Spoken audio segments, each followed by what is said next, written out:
ठरलं तर मग या मालिकेच्या 28 ऑक्टोबरच्या भागामध्ये चैतन्य सांगत असतो, अरे काय करायचं ठरवलेस तू आता? म्हणजे तुझ्याकडे एकच ऑप्शन आहे, तुला सायली वहिनीसोबत बोलायला लागेल. यावरती अर्जुन इकडे सांगायचा प्रयत्न करत असतो की सायली वॉशरूममध्ये आहे, तू जरा शांत बस शांत बस. पण चैतन्य काही ऐकायला तयार नसतो आणि तो सांगत असतो, अरे असं काय करतोयस? ही गोष्ट सायली वहिनीसोबत डिस्कस करायला हवे तुला आणि सायली वहिनीला विचारायलाच पाहिजे. आता हे सगळं बोलणं सायली बाहेर आल्यावरती ऐकते आणि काही बोलायचं आहे का तुम्हाला माझ्याशी? माझ्यासोबत काही डिस्कस करायचं आहे का? यावरती आता इकडे अर्जुन गडबडतो आणि आता तो चैतन्याकडे बोट दाखवतो. चैतन्याला चैतन्याला तुमच्याशी काहीतरी बोलायचं आहे, चैतन्याला काहीतरी विचारायचं आहे, यालाच विचारा तुम्ही काय ते. असं म्हटल्यावरती सायली चैतन्याकडे पाहते. चैतन्य म्हणतो, काही नाही, एक महत्वाची केस आहे आणि त्या केसच्या संदर्भात अर्जुनला तुमच्यासोबत डिस्कस करायचं आहे, बाकी काहीच नाही. यावरती सायली म्हणते, हो माझ्यासोबत डिस्कस करायचं आहे, ठीक आहे सांगा ना सर, काय डिस्कस करायचंय तुम्हाला? असं म्हणत सायली आता या सगळ्यामध्ये अर्जुन सोबत बोलण्यासाठी तयार होते. त्यावरती आता अर्जुन काय त्याला डिस्कस करणार? अर्जुन चैतन्याकडे पाहतो. कोणत्या धर्मसंकटामध्ये मला अडकवलेस असं तो चैतन्याकडे पाहतो आणि तो म्हणतो, हो मी तुम्हाला सांगतो, पण मला कॉफी आणून द्याल का आधी? असं म्हणत अर्जुन सायलीला कॉफी आणण्याच्या निमित्ताने खाली पाठवतो, जेणेकरून थोडासा वेळ तरी त्याला मिळेल काहीतरी बोलायला किंवा काहीतरी विचार करायला. आणि आता तो इकडे चैतन्यावरती खूप चिडतो. सायली सांगते, ठीक आहे मी कॉफी घेऊन येते आणि तोपर्यंत तुम्ही मला सांगा काय केस आहे तुमची ती. असं म्हणत सायली कॉफी आणण्यासाठी ज्या वेळेला खाली जाते, इकडे आता अर्जुन चिडतो आणि काय चाललंय तुझं? आता प्रत्येक वेळेला तू मला असं अडकवत बसणार आहेस का? असं आता इकडे चैतन्याला बोलतो. तोपर्यंत दुसऱ्या दिवशी सकाळी प्रतिमा उठते. प्रतिमाला लवकर उठण्याची सवय असते. सकाळी लवकरात लवकर 5:30ला वगैरे प्रतिमा उठते आणि सगळ्या लाईट्स ऑन करते, सगळी अंथरुणं काढते, पडदे वगैरे उघडते आणि प्रियाला अगदी 9-9:30 पर्यंत झोपायची सवय असते.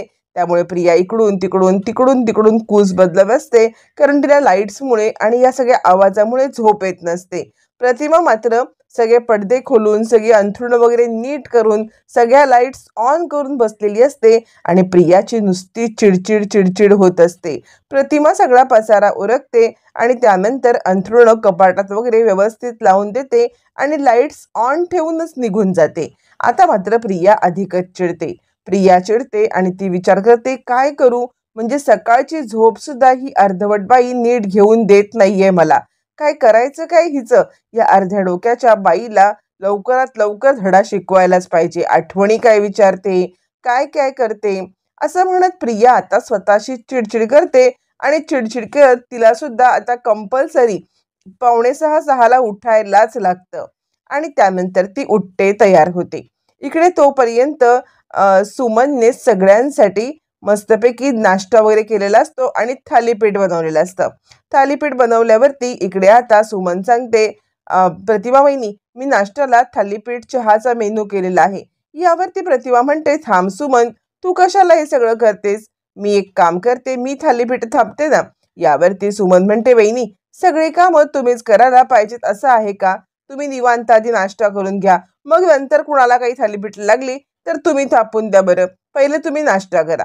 असं म्हणत सुमन आता प्रतिमाला नाश्ता करण्यासाठी बसवते आणि त्यावरती प्रतिमा म्हणते, सुमन अगं तू पण ये की नाश्ता करायला. सुमन म्हणते, तुम्ही करून घ्या ना, मी नंतर करते. असं म्हणत यांचा सगळा संवाद चालू असताना प्रिया तिकडे लवकरात लवकर येऊन बसते. म्हणजे जवळजवळ 7:30ला प्रिया डायनिंग टेबलवरती बसलेली असते आणि हे बघून आता इकडे नागराज टोमणा मारतो, काय आपल्या घरातली घड्याळ वगैरे बंद पडलेत की काय? किंवा आपल्या घरातली घड्याळ उलटी चालायला लागलेली आहेत की काय? यावरती मग मात्र आता प्रिया त्याच्याकडे रागारागाने बघते. नागराज म्हणतो, नाही म्हणजे 9:30 वाजता डायनिंग टेबलवरती येणारी आज तन्वी आज चक्क 7:30 वाजता डायनिंग टेबलवरती येऊन बसले. कमालच झाली म्हणायची बरं का. असं म्हणत इकडे आता नागराज प्रियाला टोमणा मारतो, काय घरातली घड्याळं बिघडलेत की नक्की काय घडलंय? असं म्हटल्यावरती इकडे आता सुमन सांगायला लागते, कसं आहे ना, म्हणजे प्रतिमा वहिनींना सकाळी लवकर उठण्याची सवय आहे, पहिल्यापासून प्रतिमा वहिनी 5-5:30च्या ठोक्याला उठतातच आणि उठूनच सगळी घरातली कामांना सुरुवात करतात. कदाचित ती सवय तन्वीला आपल्या लागली असेल. शेवटी आईच्या सगळ्या सवयी मुलीमध्ये येतात ना. यावरती नागराज म्हणतो, हो हो, कदाचित असंच झालं असेल. त्यावरती आता इकडे सुमन म्हणते, मग आईच्या सवयी मुलीने घ्यायला नकोत का? तेच आपली तन्वी करत आहे. तन्वी विचार करते, ही अर्ध्या डोक्याची बाई आता सगळं इकडे उघडं करून ठेवते, पडदे उघडते, लाईट्स लावते, अजून कसली झोप यायचं बाकी राहिलंय. आणि आता प्रिया म्हणते, हो सकाळी लवकर उठलेलं जरा चांगलं असतं ना. यावरती रविराज म्हणतात, तुला माहितीये का प्रतिमा, अगं तू या घरात यायच्या आधी मी 8 वाजता तन्वीला उठवायला जायचो. 8 वाजल्यापासून 5 मिनिटं 5 मिनिटं 5 मिनिटं करत ती 9, 9:15 वाजवायची. आणि आत्ता बघ तू आलेस ना, तर कशी 7:30ला ब्रेकफास्ट टेबलवरती येऊन सुद्धा बसले. कमाल आहे हा तुझी प्रतिमा. असं म्हणत सगळेजण प्रतिमाचं कौतुक करत असतात. इकडे प्रियाचा चेहरा नुसता रागाने लाल लाल होत असतो आणि ती विचार करते, कसलं काय प्रतिमाची कमाल, इकडे माझी झोप होत नाहीये ते बघा. इकडे तोपर्यंत आता मात्र चैतन्याला अर्जुन म्हणत असतो, तुझं काय चाललंय, तू कधीही उठतोस, काहीही बोलतोस आणि सायलीला काय सांगू मी आता, कसली केस. यावरती चैतन्य म्हणतो, तुझं तोंड जरा आरशात बघ बरं. अर्जुन म्हणतो, आता काय मी आरशात बघायचंय. चैतन्य म्हणतो, अरे बघ तरी, तुझा कॉन्फिडन्स किती डाऊन झालाय ते. अर्जुन म्हणतो, तुझ्यामुळे, तू हे सगळं सायली समोर बोललास म्हणून. अर्जुन म्हणतो, आता सायली वहिनी वॉशरूम मध्ये नाही आहेत की नाही, त्या खाली गेल्यात ना, मग आत्ता तरी डिस्कस कर ना जे काही बोलणं आहे ते. पहिला चेहरा बघ आरशामध्ये. अरे इतका कॉन्फिडन्स लेवल खाली होऊन चालेल का तुला. अर्जुन चेहरा आरशामध्ये पाहतो आणि तो म्हणतो, मग आता मी करायचंय तरी काय.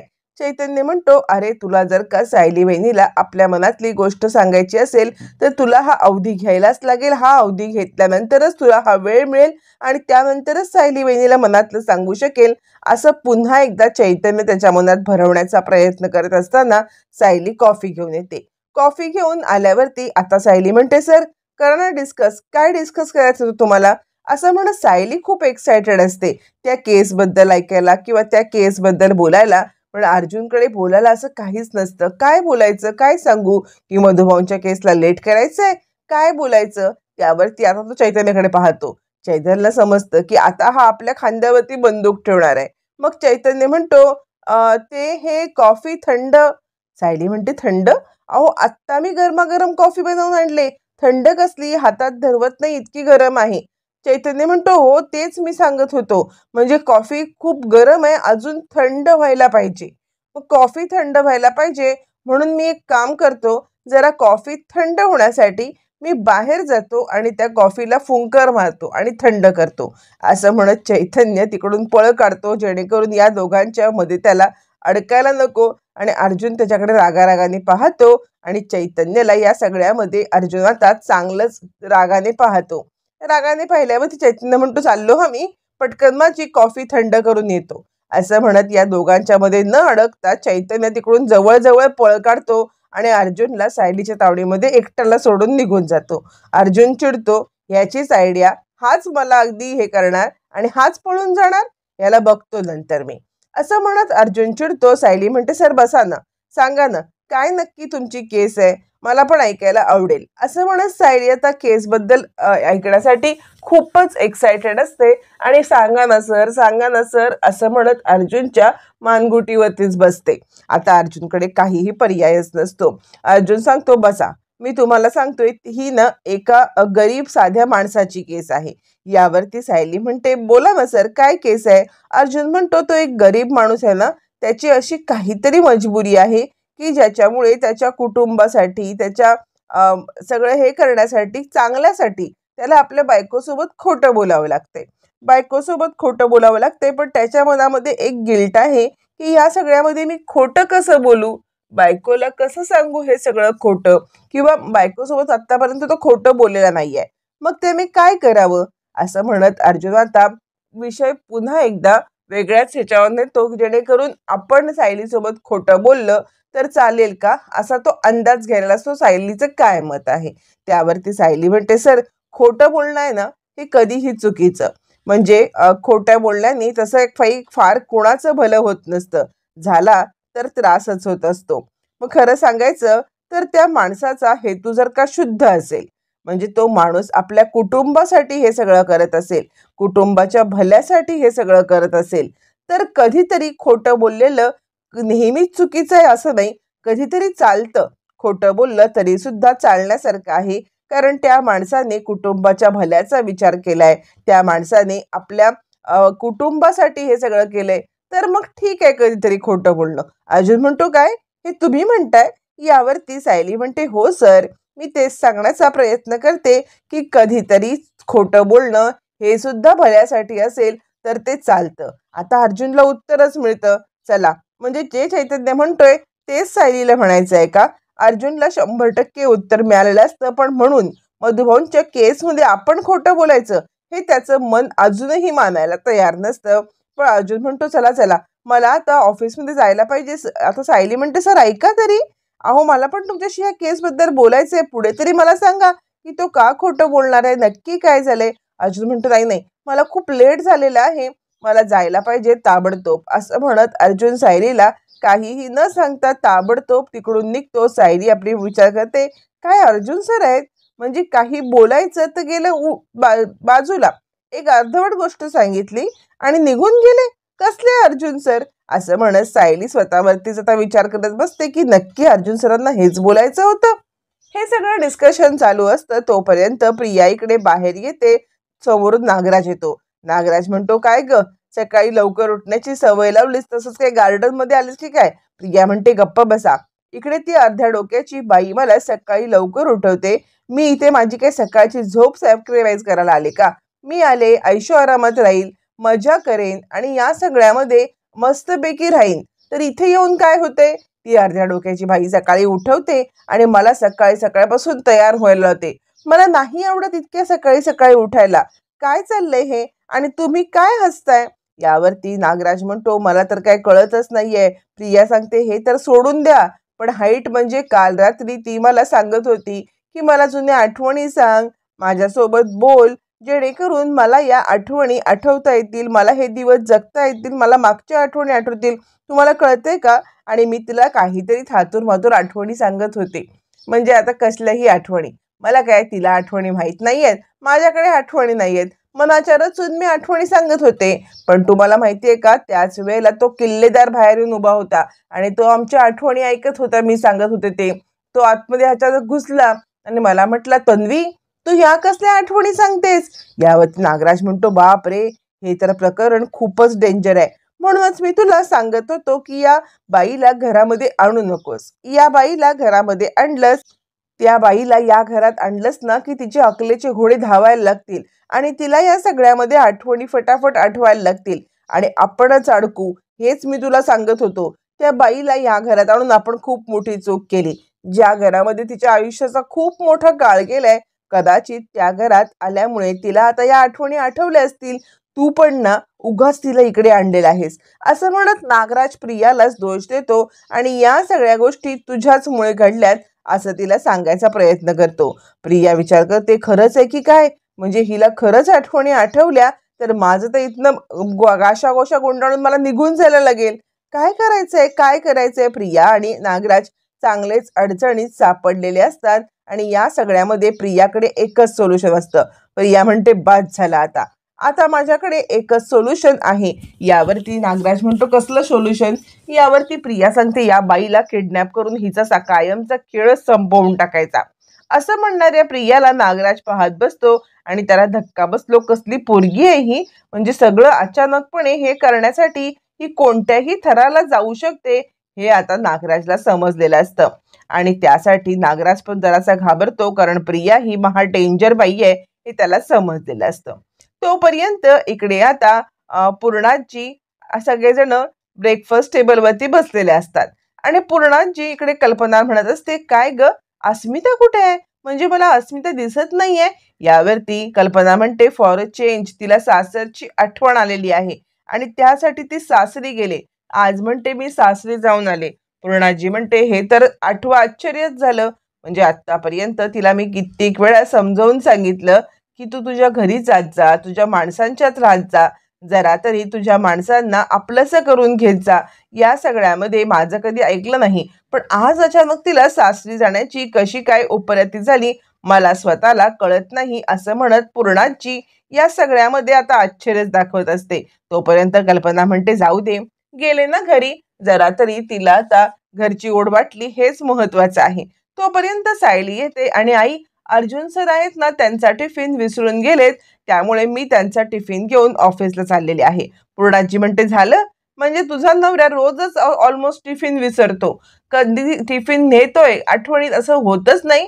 हल्ली खूप बेजबाबदार झालाय हा अर्जुन, पहिले असं नाही वागायचा, म्हणजे न्यायचा टिफिन तो, हल्ली तो रोजच टिफिन विसरायला लागलाय. यावरती कल्पना म्हणते, कसं आहे नाही, इतकी जबाबदार बायको आली ना की जरा टिफिन विसरला की ऑफिसमध्ये नेऊन दिला, आले घरात की कॉफी दिली, प्रत्येक गोष्ट अशी हातात देणारी बायको त्याच्या आल्यामुळे त्याचा केअरलेसपणा जरा जास्तच वाढलाय. त्याचा केअरलेसपणा वाढल्यामुळे हल्ली रोजच टिफिन विसरून जातोय तो, आणि त्याला माहितीये आपण टिफिन विसरलो तरी सायली टिफिन घेऊन येणार. काय माहिती, कदाचित मुद्दामच टिफिन घेऊन जात नसेल, कारण सायलीने रोज टिफिन आणून द्यावं म्हणून, असं म्हणत कल्पना आणि पूर्णाजी आता इकडे सायलीची थट्टा मस्करी करत असतात. पूर्णाजी हसायला लागते आणि जा जा जाग बाई जा, तुझ्या नवऱ्याला टिफिन घेऊन जा, असं म्हणत सायलीची थट्टा मस्करी करते. सायली सुद्धा चक्क लाजते आणि टिफिन घेऊन ती आता अर्जुनला घेऊन येते. सगळ्यांचा निरोप घेऊन सायली निघते. इकडे पूर्णाजी, कल्पना आणि विमल सायली आणि अर्जुनच्या या नात्यामुळे खूप खुश असतात. दोघांच्यामुळे असलेलं प्रेम यामुळे सगळ्यांना आनंद वाटत असतो. तोपर्यंत इकडे आता सायली ऑफिसमध्ये यायला निघते आणि आता चैतन्य अर्जुनला भेटायला येतो. काय रे अर्जुन, आज इतका कॉन्फिडन्स तुझ्या चेहऱ्यावरती दिसतोय, का बरं, आज असं काय झालंय की तू इतका खुश आहेस ते? यावरती अर्जुन म्हणतो, अरे सकाळी मी सायलीला विचारलं, एका गरीब माणसाची गोष्ट सांगितली आणि त्यांना सांगितलं की गरीब माणसाला बायकोशी खोटं बोलायला लागते, त्यासाठी सुद्धा काहीतरी महत्वाचं कारण आहे, असं सांगून मी त्यांना हे विचारलं की या सगळ्यामध्ये त्याने खोटं बोलावं का आपल्या कुटुंबाच्या भल्यासाठी. त्यावरती सायली मला म्हणाल्या की हो, तसं खोटं बोललं तरी चालेल. यावरती चैतन्य म्हणतो, बघितलंस, आता हायकोर्टातूनच तुला अपील चांगलं मिळालेलं आहे, हायकोर्टातूनच निर्णय आलेला आहे, सायली वहिनीच्या कोर्टात निर्णय मिळालाय, मग आत्ता कसला विचार करतोयस? आता तुला या सगळ्यामध्ये मधुभाऊंची केस डिले करण्यासाठी काहीच प्रॉब्लेम नाहीये, थोडे दिवस कर ना, पुरावे जमा करायला उशीर कर आणि तुझ्या मनातली गोष्ट सायली वहिनीला सांगितलेस, मग कसले देरी, मग लगेच पुरावे सबमिट करून तू मधुभाऊंना सोडवू शकतोस. अर्जुन म्हणतो, माझा निर्णय झालाय, पण तू विचारलं नाहीस की माझा निर्णय काय झालाय ते. चैतन्य म्हणतो, एक मिनिट, तू एकदा म्हणतोयस की सायली वहिनीने तुला सांगितलंय की खोटं बोललं तरी चालेल, एकदा म्हणतोयस निर्णय अजून झालाय नाहीये, तू नक्की करणार तरी काय आहेस? यावरती अर्जुन म्हणतो, माझं पक्क ठरलेलं आहे. चैतन्य म्हणतो, अरे बोल तरी, मलाच कन्फ्यूज व्हायला झालंय की तू नक्की करणार तरी काय आहेस, तुझ्या मनात नक्की आहे तरी काय, असं म्हणत चैतन्य अर्जुनला त्याच गोष्टीवरती विचारत असतो. आणि तितक्यात तिकडे सायली येते. सायली अर्जुनसाठी टिफिन घेऊन येत असते आणि ती आता केबिनच्या दारापर्यंत येते. तोपर्यंत अर्जुन आणि चैतन्य यांचं त्याच विषयावरती बोलणं चालू असताना सायलीने दार उघडण्याच्या आधी चैतन्य म्हणतो, अरे ठरवलंयस काय तू? यावरती अर्जुन म्हणतो, जे सायलीला आवडेल तेच ठरवलंय मी, कारण कसं आहे ना, माझ्या प्रेमासाठी, माझं प्रेम व्यक्त करण्यासाठी, असं म्हणत असतानाच सायली दार उघडते. आता पुढचं वाक्य अर्धवट सायली ऐकते. मधुभाऊंची केस मी डिले करणार, असं म्हणत अर्जुनचं एकच वाक्य सायली ऐकते. आणि हे काय, अर्जुन सर काय बोलतायत की मधुभाऊंची केस डिले करणार, पुरावे जमा न करता मधुभाऊंचा जामीन लांबवणार, असं अर्जुन सर का म्हणाले? सायली एवढं एकच वाक्य ऐकते, न आधीचं वाक्य ऐकते न पुढचं वाक्य ऐकते, पण तेवढं एकच वाक्य सायलीच्या कानावरती पडतं आणि सायली टिफिन घेऊन आत येण्याच्या ऐवजी दारातच उभी राहते आणि त्याच वाक्याचा विचार करते. आणि आता तिला फ्लॅशबॅकमध्ये अर्जुनने सकाळी जे आपल्याला विचारलं आहे ते आठवतं की त्या गरीब माणसाला बायकोसोबत खोटं बोलावं लागते, म्हणजे हे गरीब माणूस किंवा तो माणूस म्हणजे अर्जुन सर होते आणि माझ्यासोबत ते खोटं बोलणार होते, आणि याच संदर्भात खोटं सायली आपापल्या मनाने अर्थ लावते. आणि आता सायली खूप हर्ट होते, म्हणजे अर्जुन सर मधुभाऊंना उशिरा सोडवणार किंवा त्यांची केस डिले करणार. काय ऐकलं मी हे सगळं, नक्की काय होतं हे सगळं, खरंच हे सत्य आहे का? पण मी अर्जुन सरांच्या स्वतःच्या तोंडून ऐकलं, म्हणजे खोटं असण्याचा प्रश्नच येत नाहीये. असं म्हणत सायली आता जड अंतःकरणाने एक एक पाऊल टाकत ऑफिसमध्ये न जाता ती डायरेक्ट बाहेर येते. त्यावरती चैतन्य म्हणतो, अरे काय? अर्जुन म्हणतो, ही गोष्ट सायलीला कधीच आवडणार नाही आणि ती माझ्या एथिक्समध्ये सुद्धा बसणार नाहीये. सायली आणि मला जी गोष्ट आवडत नाही किंवा माझ्या एथिक्समध्ये जी गोष्ट बसत नाही ती गोष्ट मी कधीही करणार नाही. माझं प्रेम व्यक्त करण्याच्या या स्वार्थी भावनेसाठी मधुभाऊंना एक दिवस सुद्धा जेलमध्ये जास्त राहायला लागलं ना तरी मला हे चालणार नाहीये. चैतन्य, तू मला असा सल्ला देऊच कसा शकतोस? तू मला ओळखत नाहीस का चैतन्य? या सगळ्यामध्ये मी कधीही माझ्या कामासोबत नेहमी प्रामाणिक राहिलोय. कधीही तडजोड नाही केलेली आहे. आत्ता तर स्वार्थासाठी मी कामासोबत तडजोड करीन असं तुला वाटलंच कसं? कितीही काही परिस्थिती आली तरी मी या बाबतीत कोणत्याही प्रकारची तडजोड करू शकत नाही, हे तुला पण माहिती आहे.